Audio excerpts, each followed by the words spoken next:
England के खिलाफ पहले टेस्ट मुकाबले के दूसरे दिन भारतीय टीम के बल्लेबाजों ने रचा इतिहास। ऋषभ पंत के साथ कप्तान ने खेली कप्तानी पारी, तो इसके बाद गेंदबाजों का आया तूफान। नमस्कार दोस्तों, स्वागत है एक बार फिर हमारे चैनल में।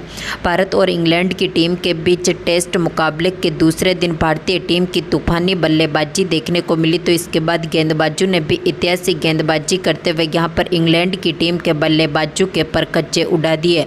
तो दोस्तों इस वीडियो में हम आपको बताएंगे इस मुकाबले का पूरा हाईलाइट, तो इस वीडियो को एंड तक जरूर देखें। साथ ही चैनल को सब्सक्राइब नहीं किया है तो क्रिकेट से जुड़ी हर एक लेटेस्ट अपडेट के लिए चैनल को सब्सक्राइब करके बेल आइकन जरूर दबा लें। अगर आप भी भारतीय टीम के इस बल्लेबाजी के साथ ही दमदार गेंदबाजी के परफॉर्मेंस को देखकर खुश हैं तो इस वीडियो को एक लाइक जरूर करें। इस वीडियो का लाइक टारगेट हमने रखा है मात्र 300 लाइक, तो जल्द से जल्द इस लाइक टारगेट को पूरा करें। वहीं पर दोस्तों दूसरे दिन का जब खेल शुरू हुआ तो यहाँ पर पारी की शुरुआत करने उतरे ऋषभ पंत, तो उनके साथ शुभमन गिल जहाँ पर दमदार फॉर्म में उतरे। गिल ने यहाँ पर वॉक्स के 87वें ओवर की दूसरी बॉल पर शानदार शॉट खेला और एक्स्ट्रा कवर की तरफ गेंद को 4 रनों के लिए बाउंड्री लाइन के पार भेजा। तो इसी के साथ पंत ने भी क्रेस के ओवर का शानदार आगाज करते हुए शानदार चौके के साथ पारी का आगाज कर दिया। यानी कि दोनों ही खिलाड़ियों ने अपने अपने चौके के साथ पारी का दमदार आगाज किया। तो इसके बाद 90वें ओवर की पहली गेंद पर पंत ने एक और शानदार शॉट खेला और गेंद को एक बार फिर स्टैंड की तरफ 4 रनों के लिए बाउंड्री लाइन के पार भेज दिया। इसी के साथ दोनों खिलाड़ियों ने दमदार स्कोर खड़ा कर लिया था, तो दोनों के बीच बेहतरीन पार्टनरशिप बनी। तो गिल ने एक बार फिर 93वें ओवर की आखिरी बॉल पर एक और शानदार शॉट खेला और थर्ड मैन के ऊपर से गेंद को एक बार फिर 4 रनों के लिए बाउंड्री लाइन के पार भेजा। तो एक बार फिर 94वें ओवर की पहली बॉल पर क्रैक्स के गेंद का यहाँ पर पंत ने भी शानदार आगाज किया। गेंद को पुल करते हुए फाइन लेग की तरफ एक बार फिर 4 रनों के लिए बाउंड्री लाइन के पार भेज दिया।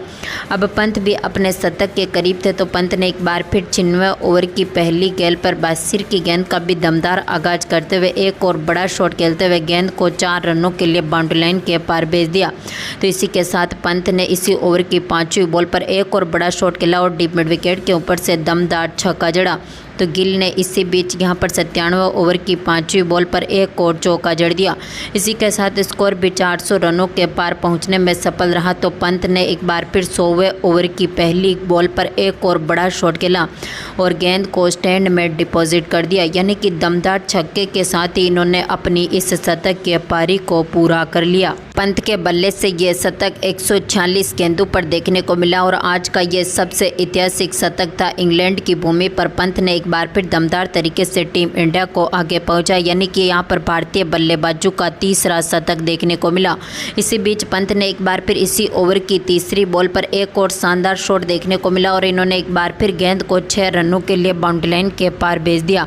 तो दमदार फॉर्म में उतरे गिल जो कि शानदार फॉर्म में चल रहे थे, लेकिन 102वें ओवर की 5वीं बॉल पर बासिर की गेंद पर बड़ा शॉट खेलना चाहते थे, लेकिन टोंग्स के हाथों से कैच आउट हो गए और इस मुकाबले में 227 बॉलों पर 147 रनों की दमदार ऐतिहासिक पारी खेलने के बाद पेवेलियन लौटे। तो इसके बाद ऋषभ पंत ने 103वें ओवर की 5वीं बॉल पर मिडॉप के ऊपर से एक और बेहतरीन चौका ऋषभ पंत ने जड़ दिया। यानी कि दमदार चौका इनके बल्ले से एक और निकला। तो 105वें ओवर की पहली बॉल पर स्टोक्स की गेंद का एक बार फिर पंत ने शानदार आगाज किया। डीप स्क्वायर लेग के ऊपर से एक और शानदार शॉट खेलते हुए दमदार चौका जड़ दिया। तो इसके बाद पारी को संभालने आए थे यहाँ पर नासिर। इसी ओवर की आखिरी बॉल पर स्टोक्स की गेंद का शिकार बने, जहां पर पॉप्स ने इनका दमदार तरीके से कैच पकड़ लिया। यानी कि ऋषभ पंत की एक तरफ से शानदार पारी चल रही थी, लेकिन इसी बीच नासिर यहां पर स्टोक्स की गेंद का शिकार हुए, जो कि अपना खाता भी नहीं खोल सके। यानी कि 4 बॉलों पर बिना खाता खोले ही यहाँ पर पॉप्स के हाथों से कैच आउट हो गए और इनको पेवेलियन की राह देखनी पड़ी। यानी कि 105 ओवर की समाप्ति तक टीम इंडिया का स्कोर अब 450 रनों के पास पहुँच चुका था, लेकिन इसी बीच भारतीय टीम ने एक और विकेट खो दिया। तो इसके बाद पारी को संभालने उतरे रविंद्र जडेजा, लेकिन ऋषभ पंत भी 108वें ओवर की दूसरी बॉल पर टोंग की गेंद का शिकार हुए। इनको यहां पर LBW आउट कर दिया, जो कि आज के मुकाबले में काफ़ी दमदार 134 रनों की पारी खेल चुके थे, जो 178 बॉलों पर 134 रन बनने के बाद पेवेलियन लौटे। यानी कि ऋषभ पंत की ऐतिहासिक पारी बिखरती हुई दिखी, जहां पर 109वें ओवर की चौथी बॉल पर स्टोक्स ने शार्दुल ठाकुर को भी स्मिथ के हाथों से कैच आउट करवा दिया, जो 8 8 बॉलों पर 1 रन बनाकर पवेलियन लौटे और इसी के साथ भारतीय टीम का पहला सेशन समाप्त हुआ और टीम इंडिया ने 94 रन बनाए। इसी के साथ ही अपने 4 विकेट गंवा दिए थे। तो इसके बाद आज का दूसरे सेशन की शुरुआत हुई, जहां पर जसप्रीत बुमराह के साथ रविंद्र जडेजा पारी की शुरुआत करने उतरे। बुमराह को यहां पर एक बाई का चौका जरूर मिला, लेकिन यहां पर 111वें ओवर की तीसरी बॉल पर बुमराह भी यहां पर हैरी ब्रुक्स के हाथों से कैच आउट हो गए। ये भी एक बार फिर शानदार शॉट खेलना चाहते थे, लेकिन ब्रुक्स ने इनका शानदार तरीके से कैच पकड़ा और 5 बॉलों पर बिना खाता खोले ही ये भी पवेलियन लौटे। यानी कि भारतीय टीम ने अब अपने लगातार यहाँ से 8 विकेट गंवा दिए थे। तो इसी ओवर की आखिरी बॉल पर जडेजा ने एक बार फिर पारी को संभालते हुए यहां पर गेंद को पुल किया और एक बैकवर्ड पॉइंट की तरफ एक और शानदार शॉट खेलते हुए 4 रनों में गेंद को तब्दील कर दिया। तो एक बार फिर 112वें ओवर की दूसरी बॉल पर क्रेस की गेंद पर भी जडेजा ने एक और लॉन्ग ऑन के ऊपर से शानदार शॉट खेलते हुए सामने की तरफ एक और चौका जड़ दिया। लेकिन इसके बाद 113वें ओवर की पहली बॉल पर जडेजा भी पवेलियन लौटे। जडेजा एक बार फिर शानदार शॉट खेलना चाहते थे, लेकिन 15 बॉलों पर मात्र 11 रन बना सके थे और जडेजा को भी पवेलियन की राह देखनी पड़ी। तो इसके बाद प्रसिद्ध कृष्णा पारी को संभालने आए, लेकिन इसी ओवर की आखिरी बॉल पर प्रसिद्ध कृष्णा भी टोंग की गेंद का शिकार हुए, जो कि 3 बॉलों पर मात्र 1 रन बना सके थे। यानी कि भारतीय टीम की पारी यहां से 471 रनों पर सिमटी। यानी कि टीम इंडिया ने 113 ओवर खेले और यहां से 471 रन अपनी पहली पारी में बना दिए थे। यहाँ पर भारतीय टीम के बल्लेबाजों का कमाल देखने को मिला। जायसवाल के साथ ही यहाँ पर गिल ने दमदार पारी खेल के दिखाई, तो पंत और कप्तान ने भी शानदार शतक की पारी खेल के दिखाई।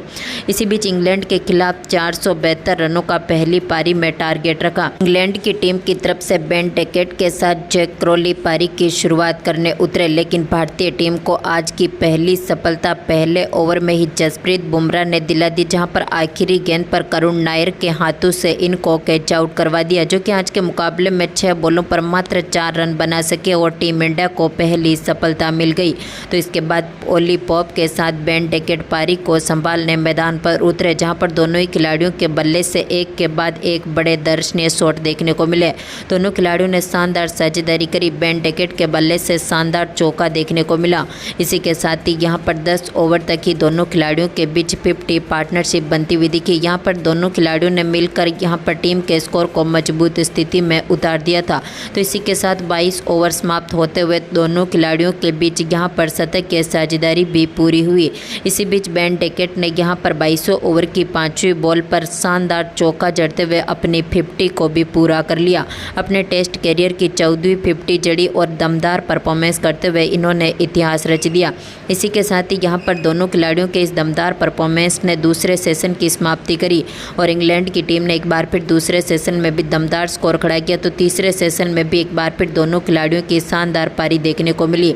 दूसरे सेशन में दोनों खिलाड़ियों ने 24 ओवर खेले और यहां से 107 रन बना दिए। यानी कि भारतीय टीम के बल्लेबाज 25 ओवर तक एक भी विकेट नहीं ले पाए थे, लेकिन इसके बाद भारतीय टीम के बल्लेबाजों का भी एक बार फिर दबदबा देखने को मिला।